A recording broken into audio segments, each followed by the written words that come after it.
Assalamualaikum warahmatullahi wabarakatuh. Al-Fatihah. A'udzu billahi minasyaitonir rajim. Bismillahirrahmanirrahim. Alhamdulillahi rabbil alamin arrahmanir rahim maliki yaumiddin. Iyyaka na'budu wa iyyaka nasta'in. Ihdinas siratal mustaqim. Shiratal ladzina an'amta 'alaihim ghairil maghdubi 'alaihim waladdallin.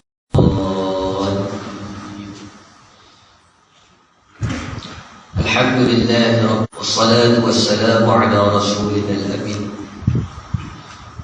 wa ala alihi wa ashabihi wa atba'ihi wa ansarihi ila yaumiddin. Subhanaka la ilma lana illa ma 'allamtana innaka antal alimul hakim. Rabbi shrah li sadri wa yassir li amri wahlul 'uqdatam min lisani yafqahu qawli. Wala hawla wala quwwata illa billahil 'aliyyil 'azim. Ya mu'allima Ibrahim al-hikmata 'allimna. Ya mufahhima Sulaiman fahimna. Fafahamnaha Sulaiman wa kullan atayna hukman wa 'ilman. وسخرنا مع داود الجبال يسبحن والطير وكنا فاعلين. يا رب إبراهيم ويا رب سليمان ويا رب موسى وعيسى ويا رب محمد صلى الله عليه وسلم أخرجنا من ظلمات الجهل والنسيان برحمتك يا أرحم الراحمين. اللهم آمين. أما بعد. Saya muliakan Tuan Imam, ahli-ahli jawatan kuasa Qaryah, dan pegawai masjid, muslimin muslimat, mudah-mudahan kita semua dirahmati Allah Subhanahu wa taala. Alhamdulillah, kita rafa syukur kita kepada Allah Subhanahu wa taala. Pada malam ini kita dapat berhimpun, kita dapat berjumpa. Mudah-mudahan pertemuan kita, perjumpaan kita pada malam ini Allah kira sebagai salah satu daripada amal kebajikan kita. Tuan-tuan yang dimuliakan Allah Subhanahu wa taala, kita tengok pada muka surat 21. Qala musannif rahimahullah taala wa nafa'ana bi'ulumi fid darain amin. Dan lagi firman Allah Ta'ala pada tajuk yang ke-7, part daripada tajuk itu. وَالَّذِينَ لَا يَشْهُونَ الزُّورَ. Dan kata setengah ulama, iaitu maknanya orang yang tiada meratap. Lalu tengok kepada hadis baginda Nabi sallallahu alaihi wasallam, hadis yang diriwayatkan oleh Sayyidina Abi Bakrah radhiyallahu anhu. Kata Abi Bakrah radhiyallahu anhu, "Ala unabbi'ukum bi akbaril kaba'ir." Kata Abi Bakrah, Nabi sallallahu alaihi wasallam pernah bersabda, "Maukah kamu aku ceritakan kepada kamu tentang dosa-dosa yang paling besar?" Nabi sebut 3 kali. "Ala unabbi'ukum bi akbaril kaba'ir." Mau dah aku tunjukkan kepada kamu, aku ceritakan kepada kamu dosa-dosa yang paling besar. Nabi ulang lagi. Lalu para sahabat kata Abu Bakrah, "Qulna," kami kata, "Bala ya Rasulullah," bahkan kami nak tahu. Lalu kata Nabi sallallahu alaihi wasallam, "Asyirku billah wa 'uququl walidain." Kata Nabi sallallahu alaihi wasallam, syirik kepada Allah dan durhaka kepada kedua ibu bapa. Wa kana muttaqian fajalasa. Dan Nabi sallallahu alaihi wasallam bersandar. Bila Nabi berdiri tegak, kemudian Nabi bersandar. Kata Nabi sallallahu alaihi wasallam, "Ala wa qawlu zur wa syahadatu zur." Lalu kata Nabi sallallahu alaihi wasallam, ingatlah ucapan dusta dan penyaksian dusta. Lalu Nabi sallallahu alaihi wasallam mengulang-ulang kata-kata tersebut, "Fama zara yukarrimuha." Dan Nabi SAW sentiasa mengulang-ulang sehingga kami kata hatta qulna, sehingga kami kata dalam hati kami laitahu sakata. Bila Nabi SAW nak berhenti perkataan syahadatul zur. Syahadatul zur dalam hadis ini dengan makna penyaksian palsu berdasarkan kepada ayat walladzina la yashhuna zur. Dan kalau kita tengok kepada ayat surah Furqan 72, kata Allah walladzina la yashhaduna zur wa idza marru bil lagwi marru kirama. Dan orang-orang yang tidak memberi penyaksian palsu. Makna sebahagian besar ulama yang mentafsirkan ayat walladzina la yashhuna zur dengan makna penyaksian palsu. Tetapi sebahagian daripada ulama juga mereka mentafsirkan ayat tersebut sebagai dengan makna orang yang tidak meratap. Teriak boleh teriak, tetapi meratap tidak dibenarkan. Sayyidatuna Ummu Salamah radhiyallahu anha. Ummu Salamah ni siapa dia? Ummul Mukminin, isteri Nabi. Dia ni berkahwin. Ummu Salamah ni tuan-tuan, dia berkahwin dengan Abu Salamah sejak ketika mana musyrik. Masih dalam keadaan musyrik, dia bersama dapat anak nama Salamah. Kemudian bila mana dua-dua orang ni tuan-tuan masuk Islam, mereka hijrah bersama dengan Nabi SAW. Tapi sayangnya keluarga Ummu Salamah tidak membenarkan, Abu Salamah tidak membenarkan Ummu Salamah mengikuti suaminya. Jadi Abu Salamah dia pergi sorang-sorang, anak dia ambil, anak dia rampah, Ummu Salamah pula dia ambil. Jadi Abu Salamah duduk seorang di Madinah, manakala Ummu Salamah berada dalam kabilah dia, dalam keluarga dia. Anak diambil alih oleh keluarga Abu Salamah, pecah 3 penjuru. Hak duduk dengan tuk sebelah ayah, hak ni duduk dengan keluarga mak, hak duduk di Madinah seorang-seorang, pecah. Kemudian dituan, keluarga Ummu Salamah ni kesian dengan Ummu Salamah kan nak gila. Pagi-pagi pergi tengah padang pasir, teriak balik petang, pergi pagi balik petang. Akhirnya mereka lepaskan Ummu Salamah bersama dengan anaknya supaya mengikuti Abu Salamah di Madinah. Duduk di Madinah ni tuan-tuan, tak lama Ummu Salamah ini dia cedera dalam perang sehingga membawa kepada kewafatannya. Dia mati.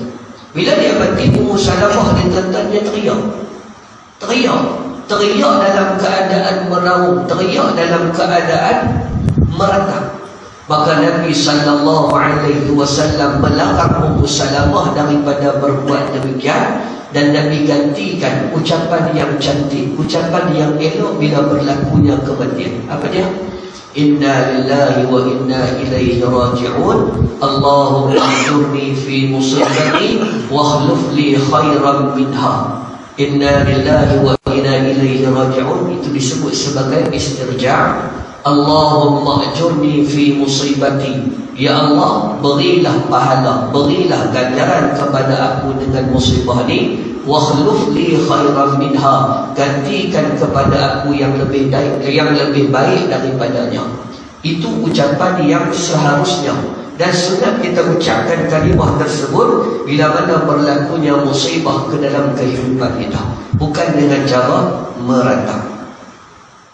Tuan-tuan yang dimuliakan Allah Subhanahu wa taala, dan sabda Nabi SAW, keluar orang-orang yang meratap itu daripada kuburnya, kusut-kusut rambutnya, lagi berdebu-debu atasnya, dipakaikan atasnya baju rantai daripada belerang, dan diliputi dengan murka Allah Ta'ala, dan dipakaikan baju daripada minyak tanah, dan padahal menghantarkan kedua tangannya atas kepalanya, padahal menyeru ia dengan katanya, hei kebinasaanku dan sangatlah siksa. Maka sahut oleh malaikat yang menunggu neraka, amin. Kemudian adalah ia jikalau mengambil upah atas itulah bahagiannya daripada api neraka. Tuan-tuan yang dimuliakan Allah, orang yang meratap, orang yang beratih dengan sebab kematian, mereka ini akan keluar daripada kubur. Makna dihidupkan, ya, tetap akan dihidupkan kembali oleh Allah Subhanahu wa taala. Bila sangkakala yang kedua ditiup oleh Allah, setiap daripada manusia yang mati dihidupkan kembali. Bukan hanya manusia yang mati. Kata Sayyidina Abdullah bin Umar radhiyallahu anhuma, termasuk binatang yang mati. Pada tafsiran ayat, wa yaqulul kafiru ya laitani kuntu turaba, wa yaqulul kafiru ya laitani kuntu turaba. Maka di situ para ulama dalam mentafsirkan yang itu, dia memetik kata-kata Sayyidina Abdullah bin Umar, Ibnu Umar, dengan kata Ibnu Umar bahawasanya binatang-binatang juga akan dibangkitkan untuk menerima balas. Binatang yang macam mana? Lembu yang menanduk lembu yang tidak mempunyai tanduk. Kerbau yang bertanduk menanduk kerbau yang tidak mempunyai tanduk. Kambing yang bertanduk menanduk kambing yang tidak mempunyai tanduk. Maka kambing yang tidak mempunyai tanduk akan membalas kambing yang menanduknya. Kerbau yang tidak mempunyai tanduk akan menanduk kembali kerbau yang menanduknya ketika di dunia. Setelah daripada mereka membalas, maka Allah Subhanahu wa ta'ala kembalikan mereka itu menjadi tanah. Itu bagi pandangan Sayyidina Abdullah bin Umar radhiyallahu anhu. Kalaulah binatang itu juga diberi balas oleh Allah, binatang yang tidak mempunyai akal itu dihidupkan kembali oleh Allah, bagaimana kita manusia tidak dibangkitkan oleh Allah Subhanahu wa ta'ala? Maka manusia juga akan terbangkit, akan dibangkitkan oleh Allah. Yauma yunfakhu fis-suri fatatuna afwaja. Bila mana sangkakala itu ditiup, fatatuna afwaja, manusia itu akan datang kepada Allah Subhanahu wa ta'ala secara berkumpulan. Mereka akan main. Kita akan bangkit, ya, kita akan bangkit menghadap Allah Subhanahu wa ta'ala. Di mana sahaja kita dimatikan, di mana sahaja kita dikuburkan, maka ketika itu kita akan bangkit ketika ditiupnya sangkakala. Sayyiduna Ibrahimul Khalil alaihi salam, Nabi Ibrahim. Nabi Ibrahim bila dia tengok seekor bangkai yang mati di tepi gigi ayam, mati di tepi gigi ayam, dia jalan-jalan, dia tengok binatang besar apa tepi gigi ayam. Jadi dia fikir, binatang besar ni tuan-tuan sebahagiannya dimakan oleh penghuni laut, sebahagian dimakan oleh penghuni darat. Dia fikir, lagu mana Tuhan nak bangkit binatang ni kelak di hari akhirat? Sedangkan sebahagian tubuhnya dimakan oleh penghuni laut, sebahagian lagi dimakan oleh penghuni darat. Lalu kata Nabi Allah Ibrahim alaihi salam, kaifa tuhyil mauta, ya Allah, lagu mana hang nak hidupkan orang mati ni? Qala awalam tu'min, ya Ibrahim, tak beriman kah? Qala bala walakin litatma'inna qalbi, bukan tak beriman, tapi nak menenangkan hati, perasaan duk fikir lagu mana Tuhan nak hidupkan. Sedangkan sebahagian daripada anggotanya dimakan oleh penghuni laut, sebahagiannya dimakan oleh penghuni darat. Maka Allah memerintahkan Nabi Allah Ibrahim alaihi salam, faquz arba'atan min at-tayr, hang ambil 4 jenis ekor burung. 4 jenis burung, hang sembelih dia, hang cincang dia, hang buih dia, hang tak di setiap satu gaulan di atas satu bukit. Makna 4 buih 4 bukit. Kemudian hang panggil dia, hang seru dia, ya'ti laka sa'ya, dia akan datang dalam masa yang segera. Tuan-tuan yang dimuliakan Allah Subhanahu wa ta'ala, banyak contoh-contoh yang Allah ceritakan bagaimana Allah menghidupkan orang-orang yang mati. Nabi Allah Uzair, ketika mana dia melalui satu perkampungan, qaryatin wahya urusha, hal keadaan kampung itu sudah dibinasakan oleh Allah, penduduk-penduduk dia sudah mati, lalu Allah hidupkan kembali Nabi Allah Uzair, dan Allah Ta'ala pertuntunkan di hadapannya itu bagaimana Allah menghidupkan kaldainya, bagaimana Allah menghidupkan orang-orang yang mati sebelum daripadanya. Tuan-tuan yang dimuliakan Allah Subhanahu wa ta'ala, jadi orang yang meratap ini, mereka akan keluar daripada kuburnya, makna akan dihidupkan kembali oleh Allah. Sampai dia pun kita akan hidup di hadapan Allah dalam keadaan usut-usut rambutnya lagi berdebu-debu atasnya. Kita bangkit daripada kubur kita dengan pakaian kita yang kita pakai sewaktu mati. Sayyiduna Mu'az bin Jabal, ketika mana mak dia mati, dia memperelokkan pakaian mak dia, cantikkan pakaian mak dia. Bila orang tanya kepada Sayyidina Mu'az bin Jabal pasal apa dia mengelokkan pakaian mak dia, cantikkan mak dia, Kita orang mati kita boleh cedak. Kalau orang perempuan boleh cedak, boleh bedak sejuk. Orang lelaki-lelaki pun pakai bagi kemas cantik. Pasal apa? Sebab kata Sayyidina Mu'az bin Jabal, mak dia akan memakai kembali pakaian yang dia pakai ketika mati. Dia akan pakai balik. Bagi pandangan Abu Sa'id Al-Khudri radhiyallahu anhu, supaya memperelokkan pakaian si mati, dengan makna jenazah itu, mayat itu akan diziarahi. Siapa yang akan menziarahinya? Kawan rakannya yang mati sebelum daripadanya. Mereka akan menziarahinya setelah daripada kematiannya. Jadi tuan-tuan yang dimuliakan Allah, maka orang yang meratap, dia ada satu pengecaman mereka, rambut mereka itu kusut, berdebu di atas mereka, dan mereka dipakaikan dengan baju rantai daripada belerang, diikuti dengan kemurkaan Allah. Allah murka kepada mereka. Siapa orang yang meratap? Sehingga Nabi SAW menyatakan, laisa minna, bukan di kalangan kami. Orang yang apa? Orang yang menampar-nampar pipi, orang yang menarik leher baju, dan orang yang meratap seperti mana ratapan jahiliyah. Mereka itu bukan di kalangan kami. Bukan di kalangan baginda Nabi SAW. Dan dipakaikan baju daripada minyak tanah. Pakaian mereka ketika mereka bertemu dengan Allah, padahal menghantarkan kedua tangannya atas kepalanya. Tangan ni tuan-tuan tak atas kepala, ni orang rugi. Orang yang rugi ni tuan-tuan, tangan tak atas kepala. Kita tuan-tuan rugi ni tuan-tuan bila kita angkat kepala lutut. Angkat kepala lutut lagu tu rugi. Kan kita buat lagu tu rugi. Sedangkan kalau duduk lagu ni tuan-tuan, ini salah satu daripada cara duduknya Nabi SAW. Ada riwayat kata Nabi bila dia duduk ni tuan-tuan, tangan ni tuan-tuan dia tarik. Nabi duduk lagu ni. Dan ada kaedah Nabi ikat kaki dia dengan menggunakan kain apa nama, kain dah ikat. Itu cara duduknya Nabi SAW. Kita kalau duduk lagu tu, orang tua-tua kata, kalau nya mana? Tapi di sini dinyatakan orang yang rugi ni tuan-tuan, orang yang junjung tangan ni. Dia meratap dengan kaedah dia junjung tangan. Pasal apa junjung tangan? Sebab penyesalan dia di hadapan Allah Subhanahu wa taala di akhirat.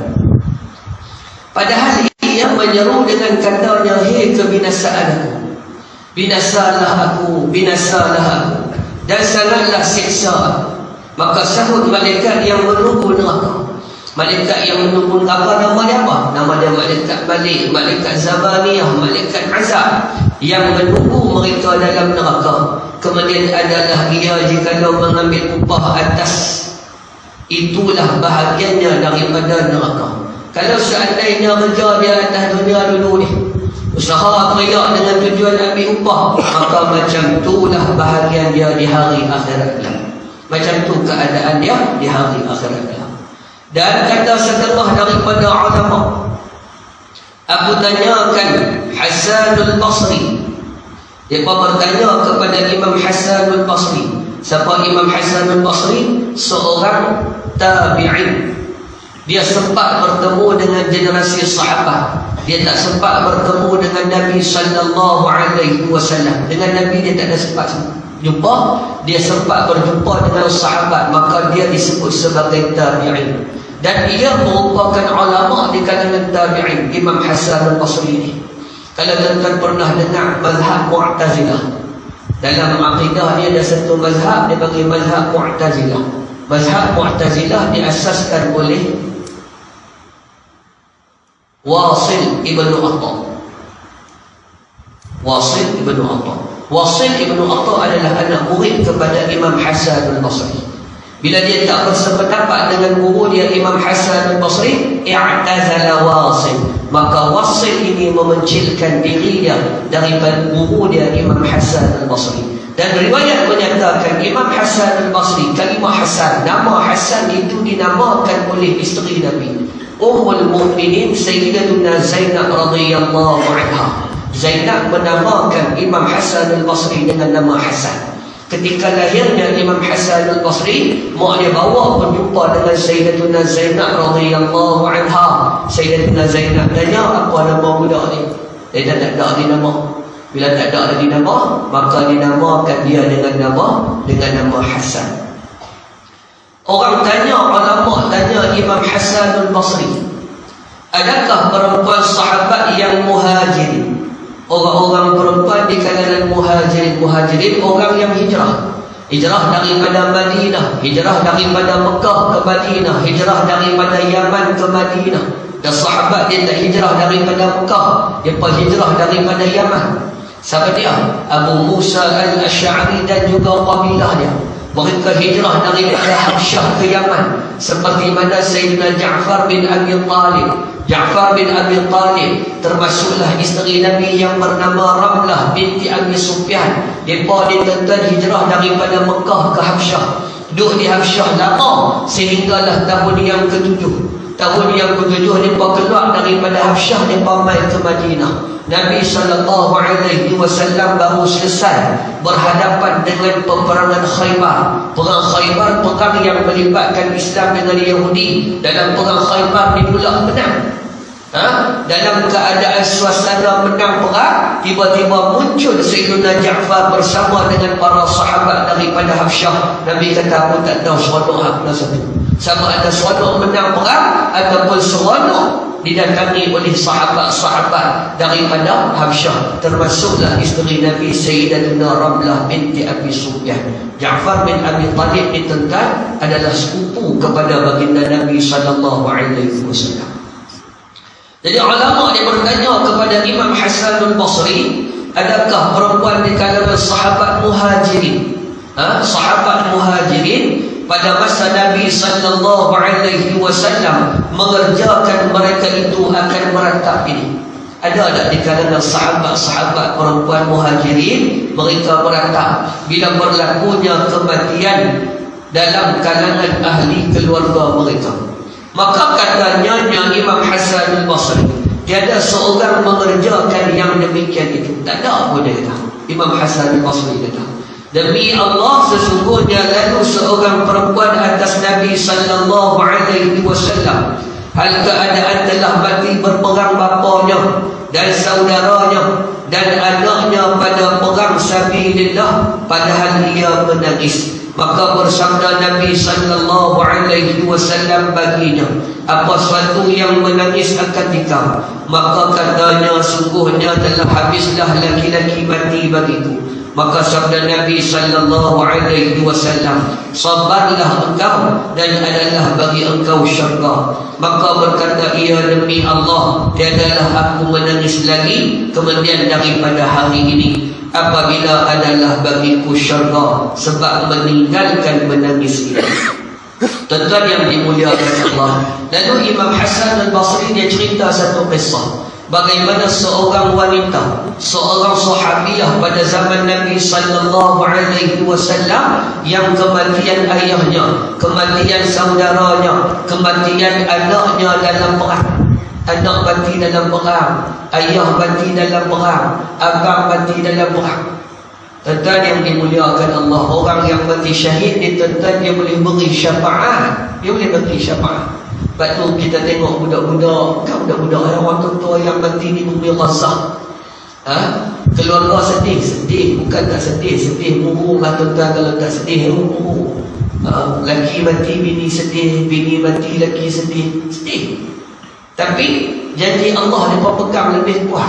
Mereka lebih percaya kepada janji Allah Subhanahu wa ta'ala bahawasanya syafaat daripada mereka itu akan diberikan oleh mereka kepada kita di hari akhirat. Orang yang mati syahid boleh beri syafaat, tapi syafaat mereka ni tak seperti mana syafaat Nabi SAW. Sebab syafaat Nabi kita sebut sebagai syafaatul uzma, syafaatul kubra, syafaat yang besar. Tapi sekurang-kurangnya mereka boleh tolong kita di hari akhirat kelak. Jadi bila perempuan itu lalu di hadapan Nabi SAW, dia teriak. Nabi tanya dia, pasal apa hang teriak? Pasal apa hang teriak? Pasal apa hang meratap? Lalu dia pun cerita kepada Nabi SAW, aku ni habis dah orang jantan. Dalam hidup ni tak ada orang jantan. Abang adik tak ada, ayah tak ada, anak-anak jantan tak ada. Orang jantan tak ada dalam hidup aku. Maka Nabi SAW kata kepada wanita tersebut, sabarlah engkau, sabar.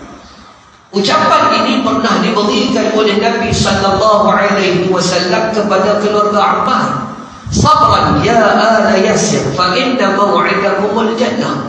Nabi kata kepada keluarga Ammar ketika mana mereka disiksa oleh Abu Jahal, ayahnya Yasir, mak dia nama Sumayyah.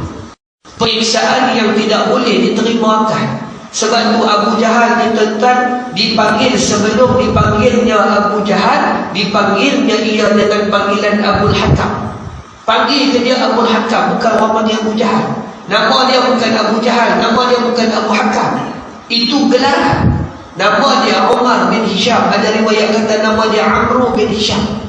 Sebelum daripada dia menyiksa keluarga Ammar, orang memanggil Abu Jahal itu dengan panggilan Abul Hakam. Abul Hakam ni makna apa? Orang paling cerdik, bapa cerdik. Tapi bila dia siksa keluarga Ammar bin Yasir dengan siksaan yang tidak boleh diterima akal, dengan kaedah sulanya yang akal tak boleh terima, maka Nabi SAW menukar panggilan tersebut dengan panggilan Abu Jahal, daripada bapa cerdik kepada bapa bodoh. Dipanggilnya Abu Jahal sampai bila? Sampai hari ini orang sebut Abu Jahal, Abu Jahal. Kita tanya nama Abu Jahal, dia tak tahu. Dia tak tahu Abu Jahal. Abu Jahal bukan nama dia. Nama dia Amru bin Hisham, bukan Abu Jahal. Dan dia bukan bapa saudara Nabi. Dia bukan pak rakan Nabi. Pak rakan Nabi ni tuan-tuan, nama dia Abu Lahab. Abu Lahab. Tu pun bukan nama Abu Lahab. Tu gelaran kepada dia. Adapun nama Abu Lahab ni Abdul Uzza. Bukan nama dia. Nama dia Abdul Uzza. Tapi kita panggil dia dengan nama Abu Lahab. Abu Lahab, Abu Lahab. Pasal apa riwayat kata Lahab ni dengan makna muka dia kemerah-merahan, dengan makna Lahab. Jadi tuan-tuan yang dimuliakan Allah Subhanahu wa ta'ala, sabarlah engkau. Nabi kata kepada keluarga Ammar, sabar wahai keluarga Yasir, fa inna maw'idakumul jannah. Allah janji syurga kepada apa? Janji syurga. Tuan-tuan yang dimuliakan Allah, sebab itu sabar ini tuan-tuan dibahagikan oleh ulama. Imam Ghazali terutamanya membahagikan sabar itu kepada tiga. Yang pertama, sabar dalam melaksanakan taat. Yang kedua, sabar dalam meninggalkan maksiat. Yang ketiga, sabar ketika kita menghadapi musibah, ketika mana kita menghadapi ujian.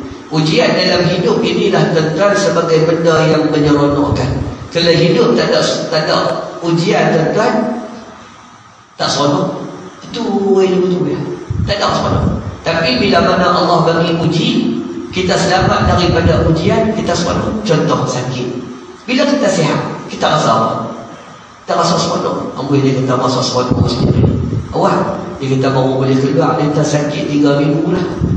Dia ada seronok. Seronok ni tuan-tuan mai daripada mana? Mai daripada adanya rasa sedih. Kalau tak ada sedih, tak ada seronok. Kalau tak ada susah, tak akan ada senang. Dia berlawanan antara sifat baharu. Itulah realiti kehidupan kita. Naik duit pun tuan-tuan kena ada goyang sikit baru seronok. Kalau naik duit tak goyang. Baik tu saja tak duit, hanya tak pusing. Tak pusing tak ada goyang. Tapi duit tak duit tu tuan-tuan, goyang sikit baru boleh lena. Baru seronok. Macam tu naik boat bila kahwin pun, bagi ada adil sikit baru syok. Dia naik boat betul ya. Baik naik betul. Dia cerita dalam betul. Kehidupan ni kena ada alun dalam kehidupan, turun naik dalam kehidupan, ujian dalam kehidupan, barulah seronok dalam hidup ni. Jadi tuan-tuan yang dimuliakan Allah Subhanahu wa ta'ala, maka berkata ia, demi Allah tiadalah aku menangis lagi kemudian daripada hari ini apabila adalah bagiku syurga sebab meninggalkan menangis ini. Jadi tuan-tuan, setelah daripada Nabi SAW janjikan syurga kepada dia, maka dia tidak pernah menangis setelah daripada itu. Makna para sahabat radhiyallahu anhum, sifat kepercayaan, keyakinan mereka kepada Nabi SAW. Nabi ini tuan-tuan, peranan dia dua benda. Allah Ta'ala sebut kepada kita, rusulan mubasyirin wa munzirin. Kami datangkan rasul-rasul itu mubasyirin, membawa khabar gembira, wa munzirin, memberi amaran. Itu peranan yang dibawa oleh Nabi sallallahu alaihi wasallam. Salah satu nama kepada Nabi kita sallallahu alaihi wasallam Bashir, orang yang membawa khabar gembira. Ini salah satu khabar gembira yang dibawa oleh Nabi sallallahu alaihi wasallam bagi mereka yang sabar dengan ujian yang diberikan oleh Allah, maka orang itu dijanjikan syurga. Sebab itu tuan-tuan, dalam Quran Allah Ta'ala sebut, وَلَنَبْلُوَنَّكُمْ بِشَيْءٍ مِّنَ الْخَوْفِ وَالْجُوعِ وَنَقْصٍ مِّنَ الْأَمْوَالِ وَالْأَنفُسِ وَالثَّمَرَاتِ وَبَشِّرِ الصَّابِرِينَ الَّذِينَ إِذَا أَصَابَتْهُمْ مُصِيبَةٌ قَالُوا إِنَّا لِلَّهِ وَإِنَّا إِلَيْهِ رَاجِعُونَ. Allah Ta'ala sebut kepada kita, dia uji kita dengan 5 benda. Dengan 5 benda. Bukan kematian sahaja ujian ini. 5 benda. Apa dia? Minal khawf, takut. Wal ju', lapar. Wa naqsin minal amwal, kekurangan harta. Wal anfus, kekurangan jiwa. Was samarat, kekurangan buah-buahan. Takut ada. Orang yang kecil manis takut. Orang yang darah tinggi takut. Orang yang cuci buah pinggang takut. Orang yang stroke takut. Takut ada. Perasaan takut ini merupakan satu ujian daripada Allah. Wal-ju', lapar. Lapar. Di bumi Gaza ni tentang takut ada dengan perang. Bukan hanya takut, ju', lapar. Generasi para sahabat lapar sampai kepada tahap buh batu di perut. Kita lapar pun tak pernah buh batu di perut. Main pernah lakut lah. Kau masuk boleh dah? Tak ada. Buh batu di perut sebab kenyang dah. Sebab apa? Menunggu. Sengkau. Tak pernah lagi lah kita kata dengar kawan kata aku ni susah dah sampai buh batu di perut dah. Tak ada lagi. Tak tahu betul-betul. Maknanya dah dengar aku dah dulu tu. Tak ada lagi. Tapi sahabat dia boleh sampai tak waktu. Wa naqsin minal amwal, kekurangan harta. Susah hati. Susah hati, tak ada duit ni susah hati. Dia kata aku sekupang, tak ada orang bagi ni. Dia susah hati, nak keluar jalan pun takut.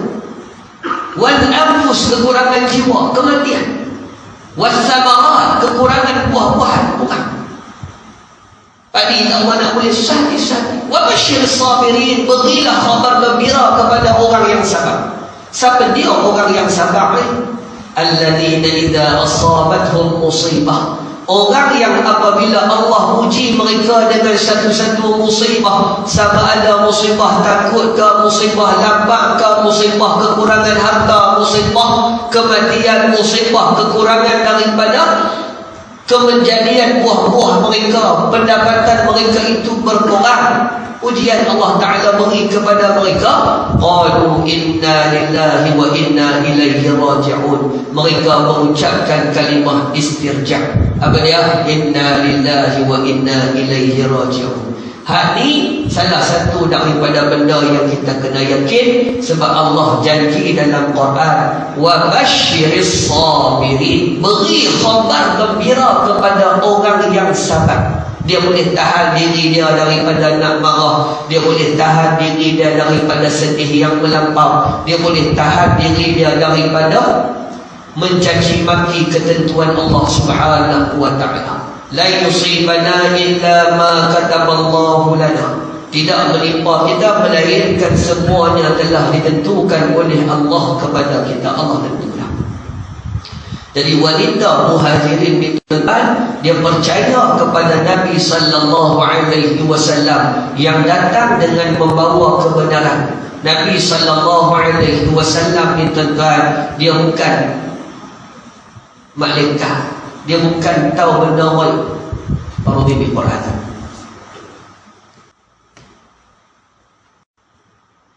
Nabi ni dia bukan cakap kosong. Dia tak cakap kosong kot lah. Dia kata tengok kita sedih sangat kan, dia janji dengan kita dah. Dia bukan orang yang jenis bercakap kosong. Ni Nabi SAW. Sehingga disebut oleh Allah Subhanahu wa ta'ala dalam Al-Quran, supaya Nabi SAW katakan kepada kita, peringatkan kita dengan apa yang Nabi kata. Apa dia? Qul la aqulu lakum 'indi khaza'inullahi wa la a'lamul ghaiba wa la aqulu lakum inni malak. Hei Muhammad, kata kat mereka, Kata kat siapa? Kata kepada umat, kata kepada sahabat, kata kepada manusia, la aqulu lakum indi khazainullah, bahawa sesungguhnya aku tidak pernah berkata kepada kamu, aku ini memegang khazanah Allah. Aku bukan ya. Aku tak pegang khazanah Allah. Dan aku tak pernah mengaku kepada hamba kata aku pegang khazanah Allah Ta'ala. Hang dapat rezeki ni, hang dapat rezeki ni, hang dapat rezeki ni. Dah. Bukan aku pegang khazanah Allah. Wala a'lamul ghaibah, dan aku tak pernah kata bahawa aku memegang perkara ghaib. Aku mengetahui perkara ghaib. Hang ni syurga, hang ni neraka, hang ni syurga, hang ni neraka, hang bahagia, hang celaka. Dah, aku tak pernah kata. Wala aqulu lakum inni malak, dan aku juga tidak pernah kata bahawa aku adalah malaikat. Aku tak pernah kata bahawa aku malaikat. In attabi'u illa ma yuha ilayya. Tetapi kata Nabi sallallahu alaihi wasallam, kata Allah, hang cerita kat depa, an attabi'u illa ma yuha ilayya. Sesungguhnya aku mengikuti wahyu yang Allah turun kepada aku. Yang aku boleh habaq bahawa orang yang sabar masuk syurga, orang yang tak sabar akan diuji oleh Allah. Aku cerita rezeki hang dapat hang ni, aku habaq rezeki hang tam ni, aku cerita hang syurga, aku kata hang neraka, aku kata hang bahagia, aku habaq hang celaka. Bukan dengan sebab aku ni pegang khazanah Allah, bukan dengan sebab aku mengetahui perkara ghaib, tetapi aku mengikuti wahyu yang telah diturunkan oleh Allah kepada aku. Allah Ta'ala yang habaqkanku, orang yang sabar masuk syurga, orang yang tak sabar masuk neraka. Allah cerita kat aku lagu tu. Jadi tuan-tuan yang dimuliakan Allah Subhanahu wa Ta'ala, ni Quran habaq kepada kita bahawa Nabi kita sallallahu alaihi wasallam, dia bercakap bukan dengan sebab dia menguasai khazanah Allah, bukan dengan sebab dia mengetahui perkara ghaib, tetapi dia bercakap itu atas dasar wahyu yang telah diturunkan oleh Allah Subhanahu wa Ta'ala kepada baginda sallallahu alaihi wasallam. Jadi tuan-tuan yang dimuliakan Allah, kemudian daripada hari ini apabila adalah bagiku syurga sebab meninggalkan menangis ini, kata wanita Muhajir ini, aku pun tak teriak dah, aku pun tak meratap dah, aku pun tak meratuih setelah daripada Nabi sallallahu alaihi wasallam menjanjikan syurga bagiku. Dan bahawasanya perempuan pada masa ini menangis dengan menggaruk mukanya dan mencari leher bajunya dan mencabut rambutnya dan membunyikan bunyian seruling syaitan, yakni meratap. Orang yang kemudian setelah wafatnya Nabi, bila wafat, bila berlaku kematian, bila berlaku musibah, maka mereka menggaruk, mencakar muka, tarik leher baju, tampak muka, dan mereka mendakwa, mereka meratih seperti mana ratusan jahiliyah, mereka meratap seperti mana ratapan jahiliyah. Teriak boleh tak tuan-tuan? Boleh, setakat keluar air mata. Itu merupakan tabiat basyariyah. Tabiat basyariyah manusia ni tuan-tuan, dia teriak-teriak, manusia ni dia gelak. Saya sebut dalam pertemuan kita yang lepas, Allah beri kepada kita manusia gelak dengan teriak. Nantang tak dapat. Tak tahulah kau tuan-tuan biasa dengar cicak gelak. Allah cicak dia gelak. Okey. Tak tahu lah pada kita tahu dia padang dia belakang, tapi Allah kami tak tahu. Cik ikut dia saja mak. Tak ada kita orang sangka dia bergelak lah. Tapi kita tak nak lena. Tak ada lah. Itu tabiat yang Allah berikan manusia. Manusia dia boleh gelak, manusia boleh teriak. Kucing teriak dia tak, mana kucing teriak kita tahu mana. Duk miau. Dia bukan dia teriak, dia bagi bini dia. Mana kucing gadah. Kalau kucing tu bunyi miau, tengok mana duk miau. Dia panggil leha. Mana kita tahu. Tu dia panggil kucing gadah. Jadi tuan-tuan yang dimuliakan Allah Subhanahu wa Ta'ala. Dan lagi sabda Nabi sallallahu alaihi wasallam, yang terlebih bencinya pada Allah Ta'ala beberapa suara, iaitu dua suara. Pertama, suara orang yang meratap, dan kedua, suara seruling, yakni bunyian dalam kesukaan. Jadi hari ini insya-Allah kita akan sebutkan pada pertemuan kita di bulan depan. Wallahu a'lamu bis-shawab, ilaihi al-marji wal ma'ab. Salah silap saya minta maaf. Bismillahirrahmanirrahim. Alhamdulillahirabbil alamin. Wassalatu wassalamu ala rasulina al-amin wa ala alihi wa sahbihi ajma'in. Allahumma anfa'na bima 'allamtana wa 'allimna ma yanfa'una wa zidna 'ilma. Allahumma arina al-haqqa haqqan warzuqna ittiba'ah, وأرنا الباطل باطلا وارزقنا اجتنابه. اللهم إنك عفو كريم تحب العفو فاعف عنا وعن والدينا وعن جميع المسلمين والمسلمات برحمتك يا أرحم الراحمين. صلى الله على سيدنا محمد وعلى آله وصحبه وبارك وسلم. والحمد لله رب